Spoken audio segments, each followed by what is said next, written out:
अस्सलाम वालेकुम नाज़रीन, मैं हूं मंसूर अली खान। प्रोग्राम में आपको खुश आमदीद कहेंगे। नाज़रीन, इलेक्शन का स्केड्यूल आ चुका है और अब उम्मीदवार नॉमिनेशन पेपर्स लेने का सिलसिला शुरू कर चुके हैं, लेकिन साथ ही साथ सियासी माहौल में भी गर्मा गर्मी आना शुरू हो चुकी है।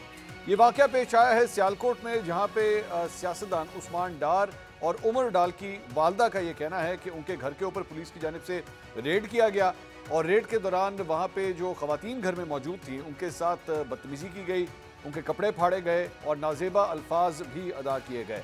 साथ ही साथ उनका ये भी कहना है कि उस्मान डार के जो साहबजादे हैं उनके ऊपर तशद्दुद किया गया, उस बच्चे को ज़दोकोब किया गया। ये इल्ज़ामात डार फैमिली की जानिब से पुलिस के ऊपर लगाए गए हैं। साथ ही साथ इनकी फैमिली की जानिब से ख्वाजा आसिफ जो मुस्लिम लीग नून के सीनियर रहनुमा हैं उनको भी तनकीद का निशाना बनाया गया और ये इल्ज़ाम लगाया गया कि सब कुछ उनकी जानिब से किया जा रहा है। उसके बाद पुलिस का मौक़िफ़ सामने आता है और DPO सियालकोट मोहम्मद हसन इकबाल, उनका एक वीडियो पैगाम सामने आता है जिसमें वो कहते हैं कि ऐसा कुछ नहीं हुआ है और सियासी मकासद हासिल करने की खातिर सियालकोट पुलिस के ऊपर जो है इस किस्म के इल्ज़ामात लगाए जा रहे हैं और उन्होंने कहा कि हर किस्म की साफ शफाफ तहकीकात के लिए भी जो है वो पूरी तरह तैयार हैं। ख्वाजा आसिफ ने भी अपना बयान दिया। उनका ये कहना था कि ऐसी फैमिलीज़ को टारगेट करने का जो सिलसिला है वो हमारी तरफ से कभी हो ही नहीं सकता। हमने सियासत में इस किस्म की तहजीब कभी रखी ही नहीं है कि ओपोनेंट्स की फैमिली को जो है वो इस तरह निशाना बनाया जाए। ये वाक़या किस तरह पेश आया है, DPO सियालकोट मोहम्मद हसन इकबाल साहब इस वक्त हमारे साथ मौजूद हैं। हसन इकबाल साहब, बहुत बहुत शुक्रिया आपने हमें ज्वाइन किया। वैसे आपका एक वीडियो पैगाम जो है वो तो आ चुका है इस सारे मामले पे, लेकिन अगर आप इस पूरे मामले के ऊपर ज़रा अपना वर्जन देना चाहें। हसन साहब, अस्सलाम वालेकुम। जी वालेकुम अस्सलाम। हसन साहब, ये एक बड़ा नाखुशगवार वाक़या पेश आया है और एक सीनियर सियासतदान है जिनकी वालदा ने बड़े संगीन इल्ज़ामात आपके महकमे के ऊपर, आपकी पुलिस के ऊपर लगाए हैं। आपका वर्जन लेना चाहेंगे? वैसे तो आपका एक वीडियो पैगाम भी मैंने सुना है, लेकिन आप पहले ज़रा अपना वर्जन दे दीजिए, फिर मैं सवालात करता हूँ। जी, हमारा बिल्कुल वही वर्जन है जो मेरे वीडियो पैगाम में है कि उमर डार साहब 5 मुकदमात में इश्तिहारी मुलजिम है और उन पे कानूनी तरीके से रेड करने गए हैं। आधा घंटा ये बाहर रह गए हैं एंड लेट मी ओपनली से इन योर प्रोग्राम, इनके पास इनसे काइंडली हम ये भी रिक्वेस्ट करें कि CCTV फुटेज भी मौजूद है जो ये इनकी किसी इशू की वजह से नहीं दे रहे। वहाँ सामने कैमरे भी लगे हुए। आधा घंटा वहाँ पे हमारा SHO खड़ा रहा है। उसने सिर्फ ये पूछा है कि जी यहाँ पे वो हैं, तो वहाँ पे लेडीज थी। उन्होंने पहले अंदर से शोर डाला है कि हमें क्यों पकड़ने आए, यहाँ पे कोई नहीं। फिर दे स्टार्टेड अब्यूजिंग हिम।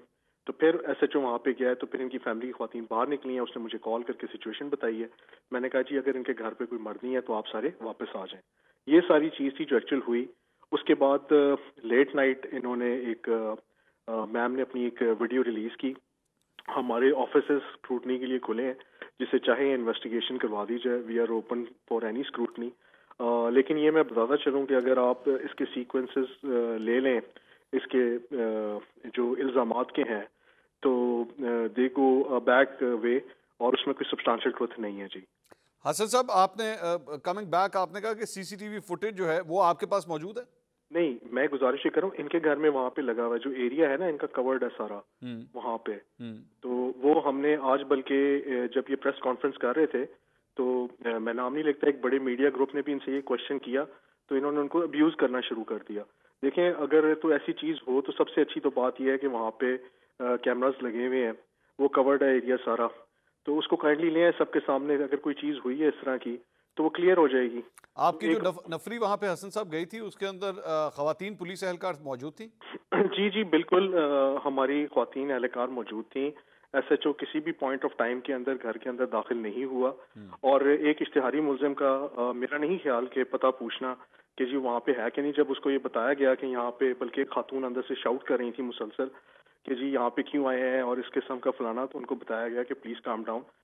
तो उसकी इन्होंने अपनी पसंद की ऑडियो थी उसमें से एक स्क्रप्ट्स निकाल के वो भी इन्होंने रिलीज की हैं। जी हसन साहब, ये the timing seems very strange ना, क्योंकि उमर डार साहब कब से इश्तिहारी हैं, कितनी देर हो चुकी है?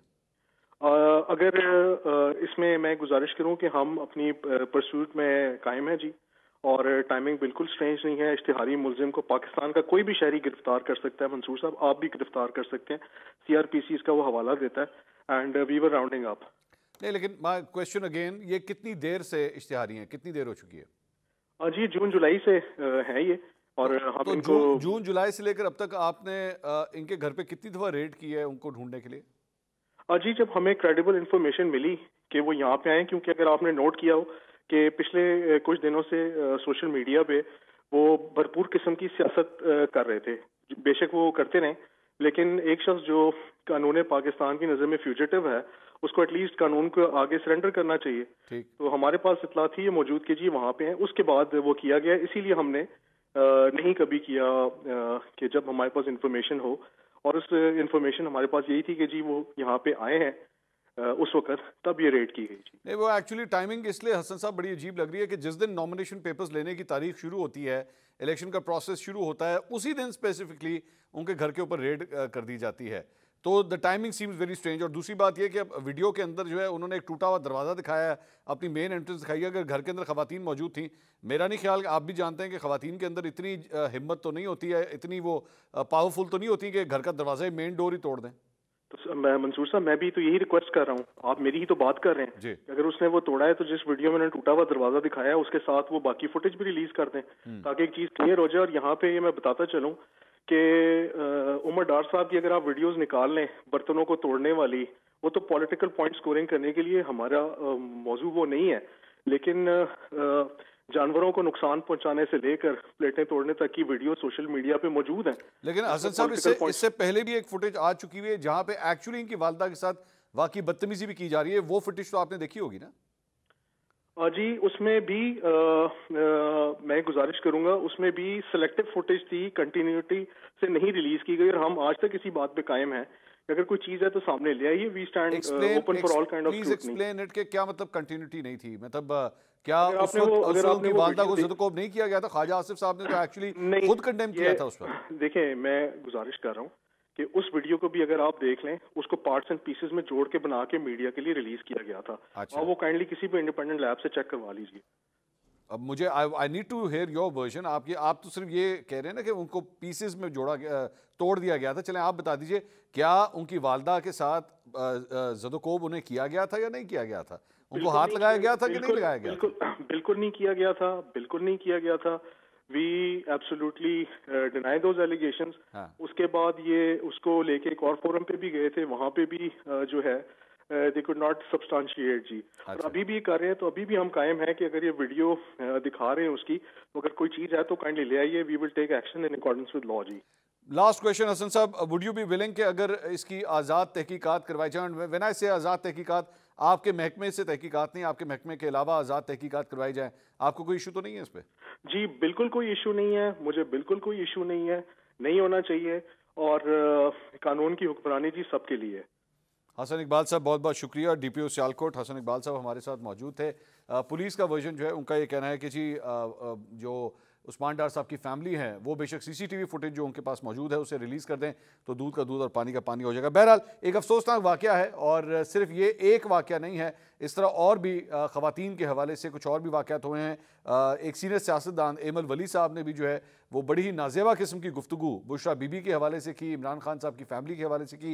इस पर ज़रा तफसील से बात करते हैं। हमारे साथ पैनल के अंदर मौजूद हैं पाकिस्तान तहरीक इंसाफ के रहनुमा तैमूर झगड़ा साहब, इसके साथ साथ मुस्लिम लीग नून की सीनियर रहनुमा अज़मा बुखारी साहब हमें ज्वाइन कर रही हैं, और इस्तेकाम में पाकिस्तान पार्टी के तर्जुमान खुर्रम हमीद रोकड़ी साहब भी इस वक्त हमारे साथ मौजूद हैं। तीनों मेहमानों का बहुत बहुत शुक्रिया। तैमूर झगड़ा साहब, अभी DPO सियालकोट हसन इकबाल साहब हमारे साथ मौजूद थे, और पुलिस का वर्जन ये है कि जी हम लोग एक नॉर्मल रेड करने के लिए सिर्फ गए थे उस्मान डार साहब के घर पे, उमर डार साहब जो इश्तिहारी हैं उनको गिरफ्तार करने के लिए, और पुलिस ने कोई ऐसी हरकत वहाँ पे नहीं की है। बेशक ये लोग CCTV फुटेज रिलीज़ कर दें, और इंडिपेंडेंट इंक्वायरी करवाने के लिए भी हम तैयार हैं। ये ख़वातीन की जानिब से जो है ये सब कुछ डिलिबरेटली किया जा रहा था, क्योंकि हमारे पास इतला थी कि उमर डार जो है वो घर के अंदर मौजूद हैं। आपके पास क्या वर्जन है? मेरे पास मंसूर साहब कोई वर्जन नहीं है, लेकिन थोड़ा सा स्टेप बैक करते हैं, और मैं कोशिश करता हूं कि मैं ऐसे सोचूं कि मैं PTI से नहीं हूं, और लेट्स से मैं एक ऑब्जेक्टिव सहाफी हूं। ऑलराइट।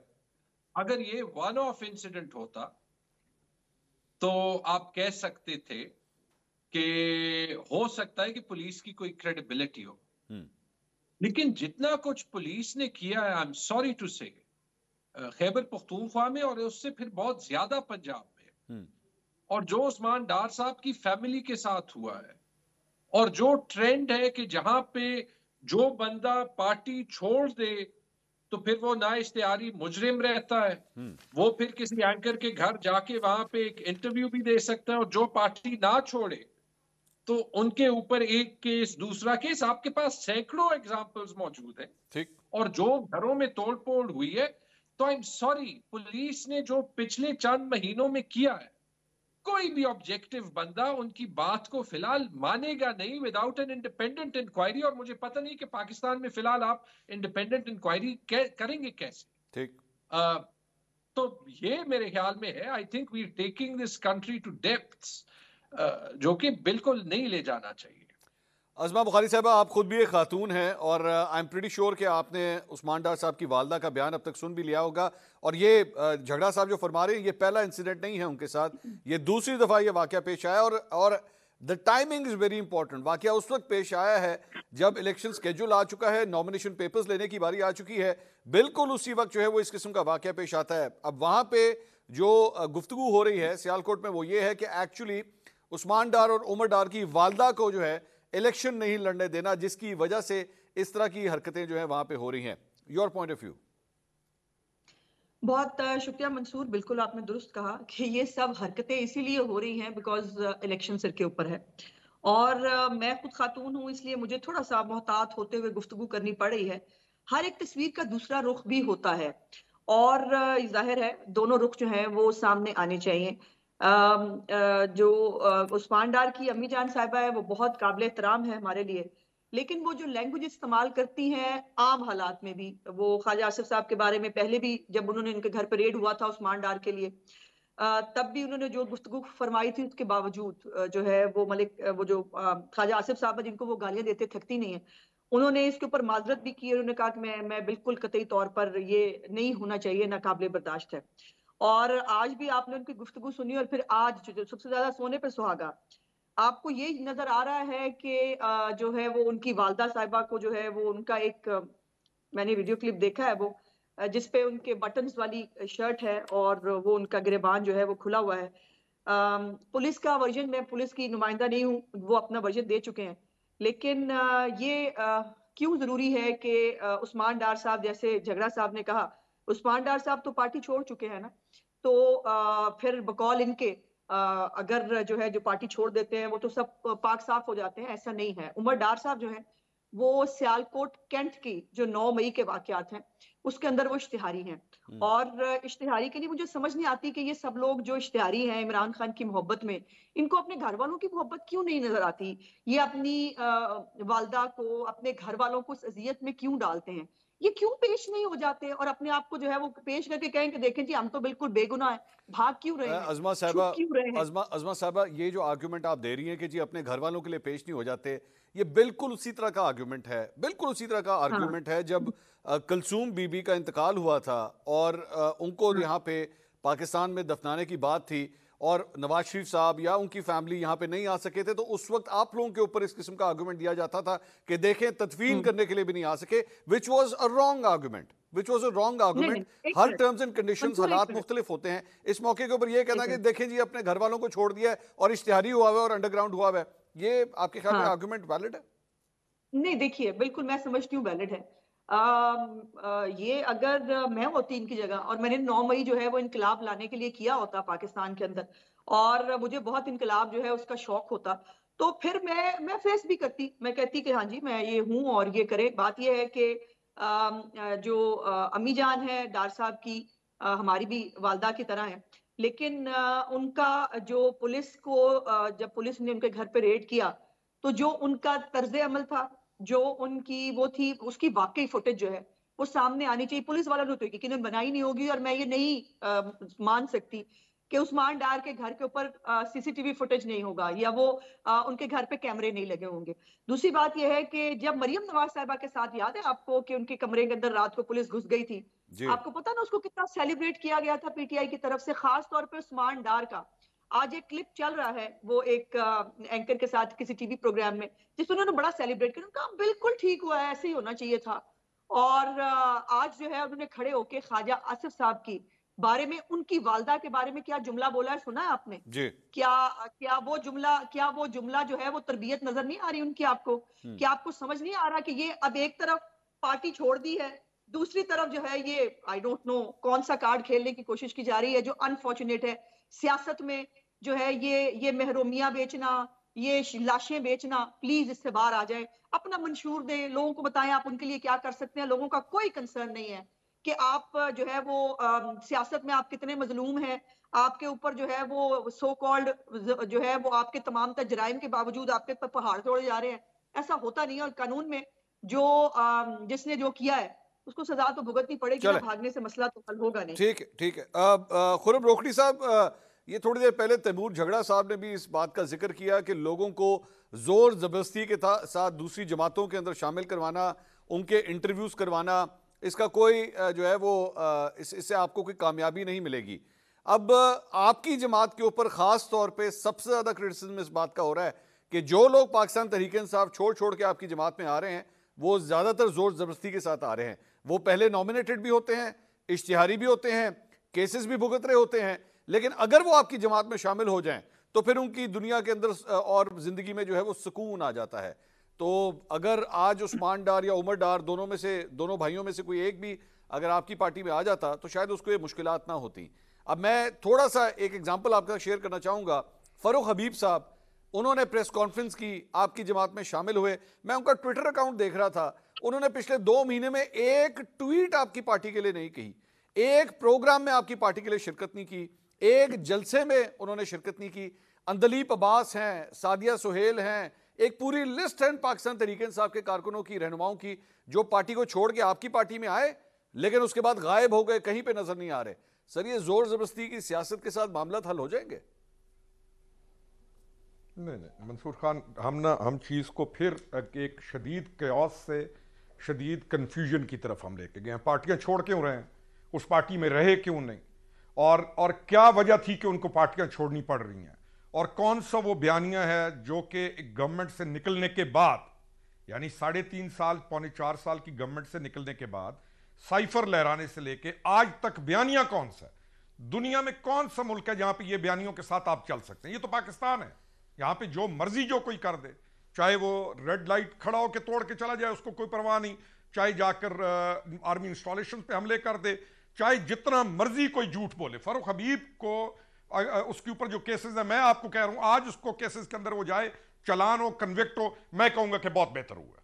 फरूख हबीब को मिसाल बनेगा। नहीं हो रहा ना बात ये करने की सर कि हम असल चीज की तरफ आए। मेरी गुजारिश सुने मंसूर साहब, हम असल चीज के ऊपर आए कि इस मुल्क के साथ हो क्या चुका है।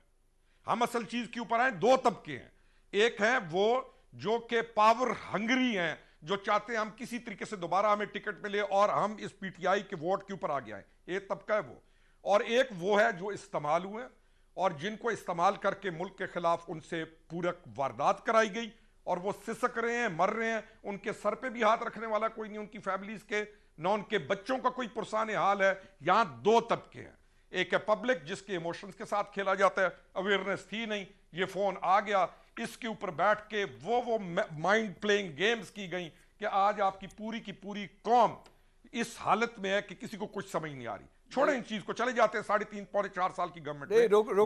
रोकड़ी साहब, आई थिंक हमारा argument is going in a different direction. मेरा दोबारा सवाल वही था। You can keep criticising. वही आ रहा मैं what I am saying is you can keep criticising Pakistan Tehreek-e-Insaf. इनका बाप बयानिया नहीं है, ये फारिग है, मंसूर खान, मैं तो नहीं जी ना, मैं तो वो आदमी हूं जिसने 1.5 साल पहले खड़ा होकर अलम बुलंद किया था कि ये आपके मुल्क की बर्बादी शुरू हो चुकी है, आपका मुल्क तबाही की तरफ जाएगा, अल्लाह का वास्ता ये काम ना कराएं बच्चों से। मैं तो उन आदमियों में से हूं। जा रहे जो आईपीपी में आज मुजरिम में आकर पकड़ के लटका दे, मुझे कोई फर्क नहीं पड़ता। हाँ। मेरे लिए तमाम पार्टीज एक जैसी। एक बंदा बता दें, मैं पार्टी की बुनियाद पे नफरत, एक बंदा अपनी पार्टी का बता दीजिए, हक को बातिल नहीं करता। रोकड़ी साहब, एक बंदा अपनी पार्टी का बता दीजिए जिसे इस वक्त रगड़ा लग रहा है, कोई एक बंदा बता दें, कोई जाके अदालतों को भुगत रहा हो, बताइए क्या मतलब। कोई एक बंदा हो ना। पहले तो उस्मान डार की बात कर रहे हैं, आपके पास सबसे बड़ी एग्जांपल ये आपके पास उस्मान डार है, आप कहते हैं क्लियर हो गया और वो पड़ा हुआ है इस वक्त, आप उसी की एग्जांपल दे रहे हैं कि वो जेल के अंदर है, वो बाहर भी आ चुका है। ये तो मैं आपकी पार्टी के लोगों की बात कर रहा हूं रोकड़ी साहब, मैं आपकी पार्टी के लोगों की बात कर रहा हूं। मैं कहता हूं वो लोग जो नॉमिनेटेड थे, मुझे मंसूर खान मेरा आर्गुमेंट ही डिफरेंट है। अच्छा बताइए। मैं कहता हूं मेरा कोई सरोकार नहीं किसी पार्टी से, चले आप इस बात पे आज। अच्छा ठीक है। हमारा मुल्क किधर जाएगा? ठीक है। मेरा आर्गुमेंट ही डिफरेंट है। मेरे क्वेश्चन, ये पाकिस्तान है क्या? ये पार्टीज का मुल्क है? एक पार्टी आके आग लगा दे, दूसरी पार्टी आके कुछ कहने लग जाए, हम कहां जा रहे हैं? हम बच्चों को लेके कहां जा रहे हैं? मैं बताता हूं ना। और मैं रोकनी साहब, मैं चले आज जरा खुल के बात हो ही जाए।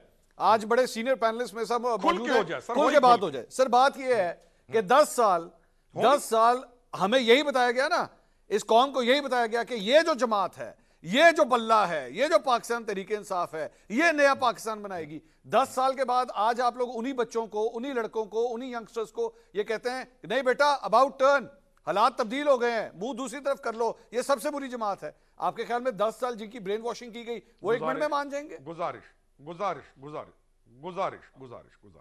मंसूर खान को बेहतरीन एंकर करके एक टीवी ले जाता है, एक शो वाला लेके चले जाता है। हम एज देते हैं कि Mansoor Khan is one of the best anchor in Pakistan. उसको एक टीवी और कम जो है ले जाता है, टीवी वाले और ले जाते हैं। अच्छा, मंसूर खान वहां जाके कैमरे भी तोड़ देते हैं, बंदों को भी लिटा देते हैं। अब मंसूर खान को लेके जाने वालों का कसूर तो है ही है। हाँ। मंसूर खान पे कोई कसूर नहीं है। मंसूर खान का क्या मुझे आप किसी सीट पे बिठाते हैं, मेरा आपने आर्गुमेंट नहीं सुना, मुझे आप किसी सीट पे बिठाते हैं, चले 20% मैं मान गया कि उस नैरेटिव को बिल्ड करने वाले 20% आप उनको कसूरवार ठहराएं, 80% आप ना ठहराएं, या 20% कसूरवार ठहराएं, 20% का एज दे दें कि ये मुल्क का ख्याल करेगा। लोगों हम किस बात पे गए थे? मैं इस बात पे गया था, मैं कोई सोशल मीडिया इस पे नहीं गया था। मैं ये समझता था कि इस बंदे के साथ मिलके हम अपग्रेडेशन ऑफ पाकिस्तान कर लेंगे। ठीक, जो एक बाकी पार्टीज के अंदर जो इशू था, हम ये सोच कर गए थे कि हम अपने मुल्क को बचा लेंगे। हम इसलिए तो नहीं गए थे कि हम ये काम करेंगे। और हम शायद, मैं तो क्रेडिट लेता हूं इस बात का कि मैं उन बंदों में से हूं कि जब ये काम गलत शुरू हुआ, अब आपकी चली गई असेंबली से, आपका दूसरी वोट ऑफ नो कॉन्फिडेंस से आप चले गए, बैठ जाना था। आपने अपनी दोनों असेंबलीज उड़ाई। आपने अभी पूरी खुल के बात कीजिए, क्यों उड़ाई, किसके कहने पे उड़ाई, कौन कहता था कि ये काम करो, क्यों इलेक्शन चाहिए मार्च से पहले, पूरी कौम को डिवाइड क्यों किया? आप ये क्यों नहीं पूछते कि आप बताएं 3.5 साल का आप हिसाब दें, चलें कि 3.5 साल में पाकिस्तान में, पंजाब में, मंसूर खान में आखिरी आर्गुमेंट, पंजाब में 3.5 साल में आज तक कोई डीपीओ डीसी पैसे दे के नहीं लगा था। Why don't we go to that? आपने बताना है। हम तो 1000 चीजें लेके I'll ask this question. मैं तैमूर झगड़ा साहब हमारे साथ, I'll ask this question. नाज़रीन, एक मुझे ब्रेक लेंगे, ब्रेक के बाद डिस्कशन को मजीद आगे बढ़ाते हैं। प्लीज स्टे विद अस।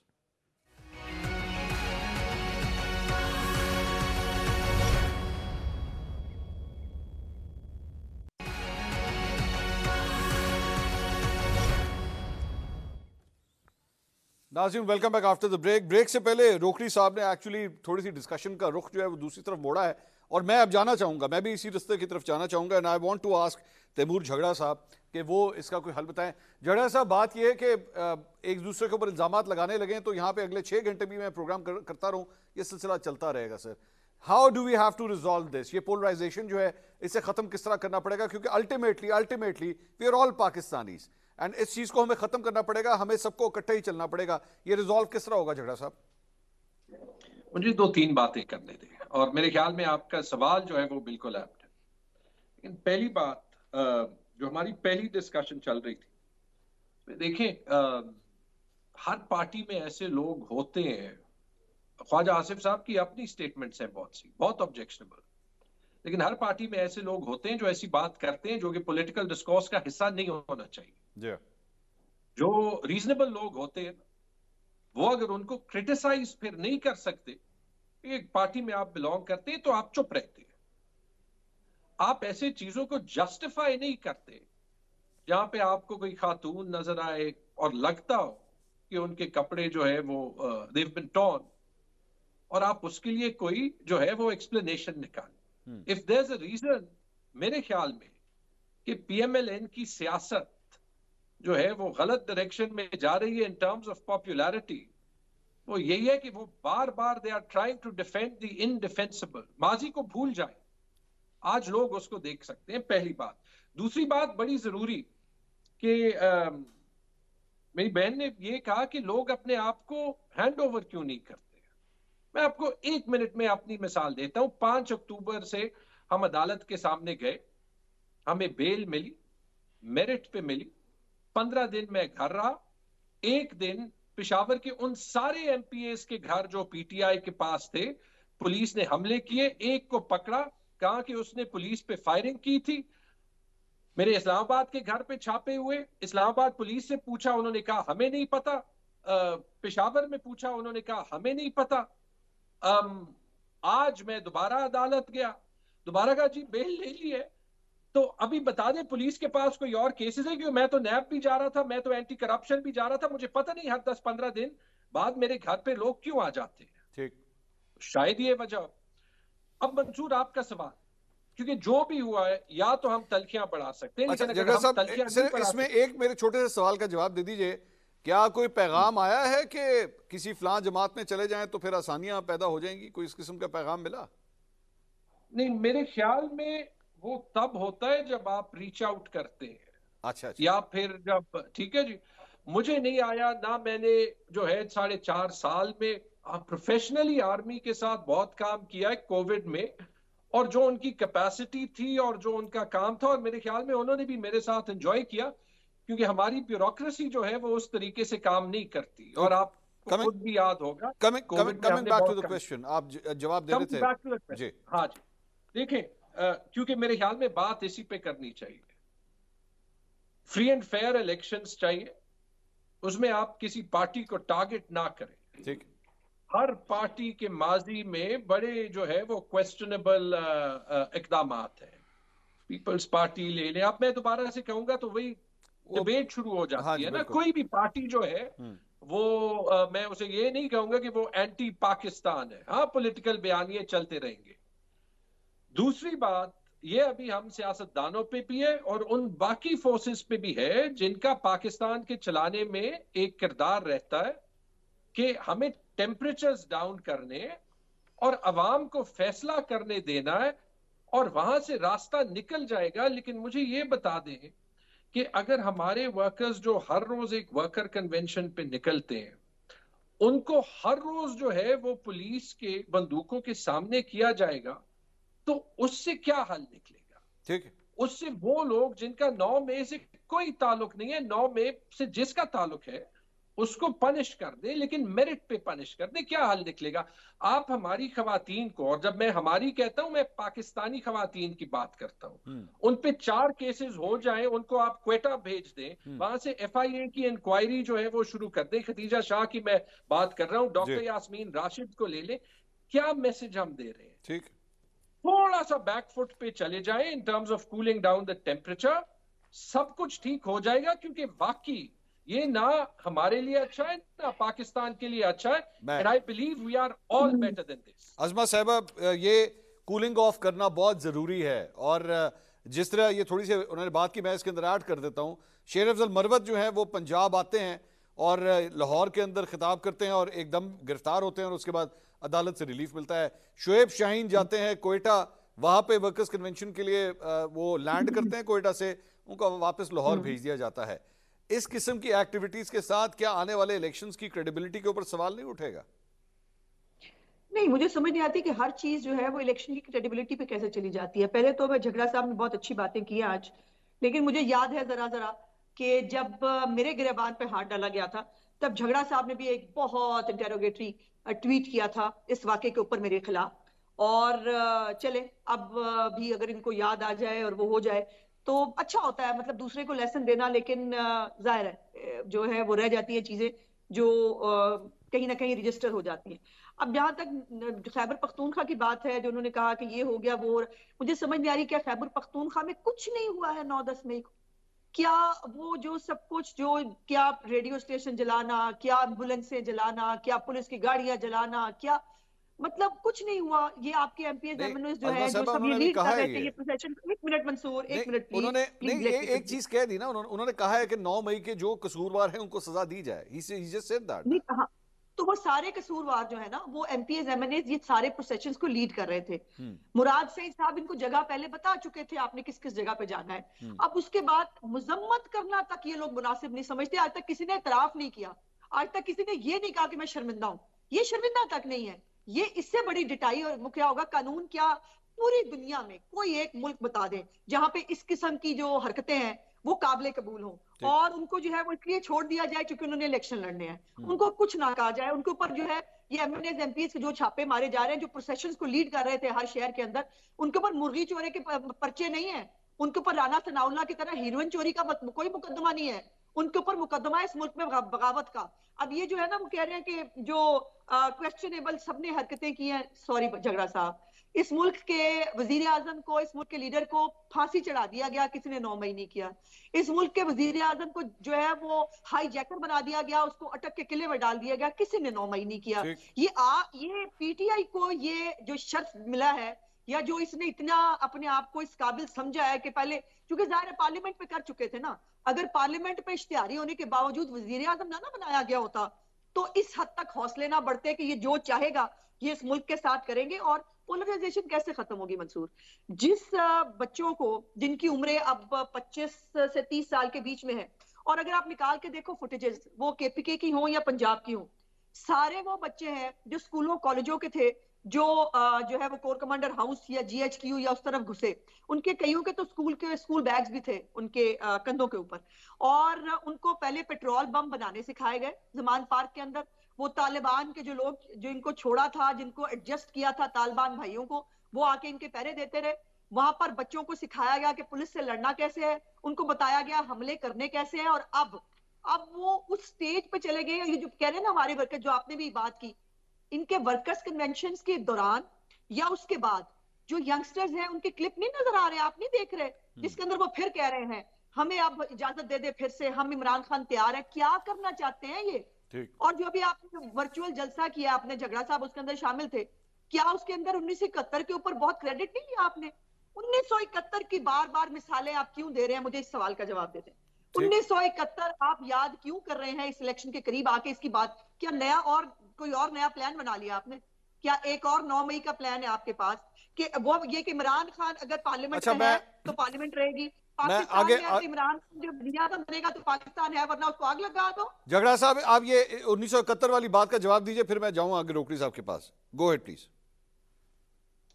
देखिए, ये जब हम ये कहते हैं कि किसी ने कुछ नहीं किया, मैं तो इस सब से दूर इसलिए रहना चाहता था कि आपने कहा आगे का क्या रास्ता है। मुझे नहीं लगता कि पीएमएलएन किसी पोजीशन में है कि वो अपने इस मैड डॉग एटीट्यूड से हट के जाए। बाय द वे, अगर मैंने बुखारी साहिबा के तरफ कोई गलत ट्वीट किया है तो मैं उसके लिए अपोलोजाइज करता हूँ, मुझे याद नहीं है। कुछ ऐसे कंट्रोवर्शियल ट्वीट्स थे जो इसको मिस इंटरप्रेट किया गया था, लेकिन कोई बड़ी बात नहीं है ये कहना। स्वात ऑपरेशन हुआ, उसके बाद शहबाज शरीफ ने कहा कि तालिबान रहे। कितने लोग मरे? उन्होंने कहा कि तालिबान रहे, पंजाब को हाथ ना लगाएं। जुल्फिकार अली भुट्टो की फांसी के बाद अल जुल्फिकार, ये हमारी तारीख का हिस्सा है। जो हाईजैकिंग केस था उस वक्त की वो हकीकत थी, वो तो बाद में अब हमें पता ही नहीं होता कि सियासत में सही कौन सी चीज है, गलत कौन सी चीज है। लेकिन बट झगड़ा साहब ये जो आप आर्गुमेंट दे रहे हैं, इसमें मैं बिलीव करता हूं, obviously you are also senior politician. सियासतदान, सियासी जमातें मैच्योर होती हैं, सीखती हैं, गलतियां करती हैं, सीखती हैं कि नहीं ये काम नहीं करना। Now we have to move ahead. Pakistan Tehreek Insaf ने 9 मई के बाद क्या सीखा है? Have you learned anything? Sir देखें, जो कॉन्टेक्स्ट है ना, उसको पहली चीज 1971 में सिर्फ एक, ये 1971 नहीं है, इसमें कोई शक नहीं है। 1971 में the majority of the country, हमने उनको इंडिपेंडेंस के एक दीवार तक पहुंचा दिया था, हमारी गलती है। लेकिन आज ये हम जरूर कर रहे हैं, पैरेलल सिचुएशंस में हो सकती हैं, ये हम जरूर कर रहे हैं कि अवाम की आवाज हम नहीं सुन रहे। ये एक जमहूरियत की रूह होती है, ठीक है। लेसन्स हम सबको जो है वो सीखने चाहिए। हमने सीखे। मैं आपका कल वीलॉग देख रहा था या परसों शायद था, जब आपने कहा था कि जो लोग बाहर हैं हमारे और वो गलत या वीलॉग करते हैं या उनसे गलत बात हो जाती है, बंदा जरूरी नहीं है कि हर कोई वो, हमने अपनी कोर कमेटी के इजलास में उसे कंडेम कर दिया था। क्यों? किसी से डर नहीं है, लेकिन वाकई ये मुल्क को मजीद जो है वो हमने डिस्टेंसेस नहीं क्रिएट करने। That's good. हमारा ही मुल्क है ना, उसको ओन करते हैं। बाकी मेरे ख्याल में मुझे खुशी है कि बुखारी साहिबा जो बातें कर रही है, मेरे ख्याल में पब्लिक खुद देख सकेगी कि कौन सी जमात सीख चुकी है ये पब्लिक के और कौन सी जमात नहीं सीख रही। ये पब्लिक के ऊपर है, ये पब्लिक के ऊपर है। पब्लिक शुड डिसाइड और उनको फ्री विल मिलनी चाहिए कि whatever they want to decide. Rokri sahab, ये जो सारी चीजें हो रही हैं सर, लेकिन इसमें जहां पे पाकिस्तान तहरीक इंसाफ एंड आई एम हैप्पी कि झगड़ा साहब ये कह रहे हैं कि हाँ हमें भी देखने की जरूरत है। कोर कमेटी ने ये जिस चीज का एक्चुअली जिक्र कर रहे हैं, वो कोर कमेटी ने, पाकिस्तान तहरीक इंसाफ की कोर कमेटी ने उन लोगों को जो बाहर से बैठ के वीलॉग्स करते हैं या ट्वीट्स करते हैं और पाकिस्तान की अफवाज के हवाले से अलाप शलाप बोलते हैं, उसको कंडेम किया है। So this is a step ahead. लेकिन सर दूसरी जगह के ऊपर यहाँ पे जहां पे लोगों को जबरदस्ती उठा के जमातों के अंदर डाला जाए, ये भी कोई सोल्यूशन नहीं है इस सारे मसले का।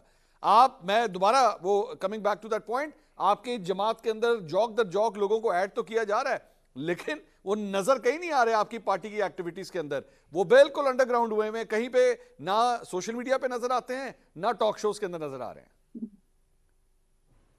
नहीं, उसके लिए ना मंसूर ना हम जबरदस्ती गए। मैं फिर कह रहा हूं कि आज से 1.5 साल पहले हमने तो उनमें से हैं जिन्होंने इस चीज को ऑन ग्राउंड लेके आए कि they are moving towards this direction, और ये तमाम लोग शामिल थे। जैसे उस्मा बुखारी ने कहा, ये तमाम लोग प्रोवोक करते थे। इनके अंदर एक तबके हैं दो, और फिर इन्होंने अपने जो एक खास तबके के वोटर्स को इन्होंने एक लॉलेस सोसाइटी डिक्लेयर करके उस स्टेज पर लाए। आज अपने देख लीजिएगा ट्वीट के ऊपर, और उसके नीचे फिर गालियां देखिएगा, और ना किसी की मां छोड़ेंगे ना बहन छोड़ेंगे। ये तमाम जो लोग हैं पीटीआई के जो बड़े इस वक्त फिर रहे हैं, बच रहे हैं, ये यकीन करें सिर्फ खाइफ हैं उन गालियों से। दे नो इट कि हम एक कल्ट के अंदर आ चुके हैं, और जैसे ही हमने इससे हक की बात की या दलील और बुरहान की कोई बात की, और हमारा ये सांस रोक के रख देंगे। एक खौफ की फिजा है विद इन देम, और this is what they have done to the youngsters of Pakistan. दूसरी चीज, इन्होंने एक चीज कही, अल जुल्फिकार की मिसाल दी। पीपीपी ने कभी भी अल जुल्फिकार को ओन नहीं किया था, वो एक इंसिडेंट था। और पीपीपी की दानाई और दानिश देखें कि उन्होंने अल जुल्फिकार को कंप्लीटली डिनाई किया, बल्कि अल जुल्फिकार के वो आदमी जो मियांवाली जेल में कैद हुए थे, पीपीपी वालों ने उनकी मुलाकातें तक करने से इनकार किया। हम उन लोगों को भी जानते हैं, दे डिनाइड दैट अपनी प्रेजेंस में रहते हुए। This is what a political party did. Progressive political party Pakistan के बारे में सोचती है। आपने ये सोचना है कि हमने 3.5 साल जो गलतियां की हैं, हम उनको आगे लेके आए, और this is what I told to them कि 3.5 साल हमने बहुत गलत गुजारे, लेकिन अल्लाह ने फिर मौका दे दिया। लोग आपके साथ अटैच हो गए। Let's take a progressive approach, और हम अपने पार्टी को, अपने मुल्क को बचाएं। अब बात है कि बयानियां क्या है। आज तक 71 की मिसाल देते हुए खौफ नहीं आता या डर नहीं लगता? क्या चाहते क्या है मुल्क के साथ? तोड़ना चाहते हो मुल्क को? मेरी मिसाल देखें, आप सोचें, 71 की मिसाल, श्रीलंका की मिसाल। आप इनको शायद ये इल्म नहीं है कि और फिर हम स्कैंडिनेविया नहीं है कि हम ये चाहते हैं ये दीवारें तोड़ दो इस मुल्क की फौज को। This is what they want. और क्यों नहीं जाते उस चीज के ऊपर कि ये तमाम जो ड्रामा किया गया था लॉन्ग मार्च वाला, वो एक अपनी चाहत के बंदे को चीफ ऑफ आर्मी स्टाफ लगाने के लिए किया गया था। क्यों नहीं करते ये बात? ये चाहते हैं इस मुल्क की दीवारें तोड़ दो और इसकी छत नीचे आ जाए, और साथ धमकियां दी। मुझे ये बताएं, इस मुल्क के बच्चे का फ्यूचर, या जो लोग 9 मई के अंदर इस्तेमाल हुए हैं, पहले जाके उनके बच्चों का और उनके मां बाप का हाल पूछ लो। आज के दिन तक किसी ने उनको नहीं पूछा। और फिर इलीट क्लास की 3-4 खवातीन का पूछा जाता है, जो कि बहुत बड़ा मसला बन गया उस मुल्क के लिए कि वो जेल के अंदर चली गई हैं। ना ये वरिड हैं उन गरीबों की 3.5 साल, ना ये वरिड हैं कि जो गरीबों की बच्चियां जेलों के अंदर पड़ी हैं। कभी नहीं बोलेंगे, आप देखेंगे। ना ये वरिड हैं खानदान तबाह हो गए, लेकिन इलीट क्लास की 4 जो खवातीन हैं वो इनको दर्द से बैठने नहीं देंगी। This is what we have done to Pakistan. और हम इन बच्चों को इसके ऊपर हम उनके साथ खेल रहे हैं। मियांवाली का बच्चा, कोहाट का बच्चा, जिसको जिंदगी में आगे पता नहीं कहां जाना था, हमने उसके साथ किया क्या है खानदानों को। अज़मा साहिबा, क्विक कमेंट। ये ऑन ग्राउंड है मंसूर। अज़मा साहिबा, मुझे फिर बड़ा अफसोस हुआ कि एक तो बात यह है कि शहबाज साहब की वो स्टेटमेंट जो मिस स्टेट हुई थी, उसके ऊपर 100 साल पहले की क्लैरिफिकेशन आ चुकी है, जिसको दोबारा कोट किया। उससे क्या इमरान खान की तालिबानाइजेशन की पॉलिसी, मेरे भाई हैं उनको दफ्तर बढ़ा के दो, उनको फंड दो, वो छुप जाएगा, पहली बात। दूसरी बात यह है, अब फिर देखिए कि झगड़ा साहब ने जो है वो ग्लैमराइज किया है 1971 को। मैं मान लेती हूँ, बकौल आपके फ्री एंड फेयर रिएक्शन आपको नहीं मिला, जिसमें वजीर आजम नहीं बन सका इमरान खान। फिर क्या होगा? फिर 71 हो जाएगा। फिर हम मुल्क तोड़ देंगे। मतलब ये बड़ी अजीब बात है, ये बड़ी अजीब से जस्टिफिकेशन आप दे रहे हैं। नहीं, ये आपकी अजम्पशन है या आपकी अजम्पशन है कि झगड़ा साहब ने ये कहा है? एक मिनट, उन्होंने जो कहा मैं उसी की बात कर रही हूँ। मैं बात पूरी कर लूं प्लीज। कि 1971 में जो है वो अक्सरियत नहीं मिली थी इसलिए मुल्क टूट गया। तो चले आपके मुताबिक फ्री एंड फेयर इलेक्शन ना हुआ तो फिर पाकिस्तान का मुकद्दर क्या होगा? खुदा ना खास्ता, मैं वो बोलना भी नहीं चाहती। दूसरी बात, ये डिसोन करने का जो इनको ना ये प्रॉब्लम है, एक ये हरकत कर लेते हैं उसके बाद ये मुकर जाते हैं। 9 मई 10 मई जो है मेरे कारकुनों ने किया होगा, मैंने तो नहीं ना किया। मुझे भी लेने आओगे दोबारा तो फिर हम यही करेंगे। ये इमरान खान के स्टेटमेंट्स है, मेरे तो नहीं है। शहबाज गिल ने वो वर्चुअल जलसे के अंदर दोबारा जो नफरत और जो शर्मंगेजी फैलाई, झगड़ा साहब मौजूद थे, झगड़ा साहब ने उनको कंडेम किया उस वक्त वहां। लेट मी आस्क हिम, उनसे पूछने दे मुझे, झगड़ा साहब ये वाकई ये अजमा साहब जिस चीज का, ये दोनों चीजों का जवाब दे दीजिए। 1971 के हवाले से ये जरा दोबारा क्लैरिटी दे दीजिए, और शहबाज गिल साहब के जो कमेंट्स हैं उसके ऊपर भी, आप भी वहां पे मौजूद थे वर्चुअल जलसे पे, what do you have to say about that? नहीं मंसूर, मैंने जेन्युइनली शहबाज की स्पीच नहीं सुनी, और आई थिंक कंटेंट पे जो भी गलत बात करे वो गलत हो। 1971 पे आप जवाब दे दें कि मैंने क्या कहा। मुझे सिर्फ ये याद है कि मैंने एक लाइन तो अभी कही है कि ये 1971 नहीं है। लेकिन आप बता दें, कभी कभी हमें ड्रामे कम करने चाहिए। आप बता दें मैंने ये कहा? नहीं, आपने नहीं कहा। आपने मुल्क तोड़ने की तो कोई ऐसी बात नहीं की। Thank you. नहीं तो 1971 में क्या मिठाई बटी थी? क्या हुआ था मंसूर? मुल्क ही टूटा था ना। नहीं, बात ये उनका उस वक्त झगड़ा साहब ने ये कहा था, मतलब ड्रामे की, वाकई ड्रामे नहीं करने चाहिए और भागना नहीं चाहिए। जो फिर नीयत है ना वो सामने नजर आ रही है। 1971 की एग्जांपल दे रहे हैं इलेक्शन के करीब, वो भी एक इलेक्शन की बात थी। उसमें अक्सरियत आपके मुताबिक जो है वो आपने जो बताया उसके मुताबिक आपके पास अक्सरियत है। आपके मुताबिक फ्री एंड फेयर इलेक्शन में अक्सरियत आपको नहीं मिलेगी तो फिर क्या? What next? फिर 1971 की एग्जांपल ही रेलेवेंट है अगर वो नतीजा वो नहीं होगा तो। वरना नतीजा आपने सोच लिया है, आप वो करना चाहते हैं। मैं तो सिंपल कह रही हूँ। मेरे प्रोग्राम का टाइम खत्म हो गया। विश ये डिस्कशन अच्छी थी, हम इसको मजीद बढ़ा सकते हैं। अजमा बुखारी साहब, तैमूर झगड़ा साहब और खुर्रम रोकरी साहब, बहुत बहुत शुक्रिया। नाज़रीन, प्रोग्राम से तक लेते हैं, कल दोबारा मुलाकात होगी। अल्लाह हाफ़िज़।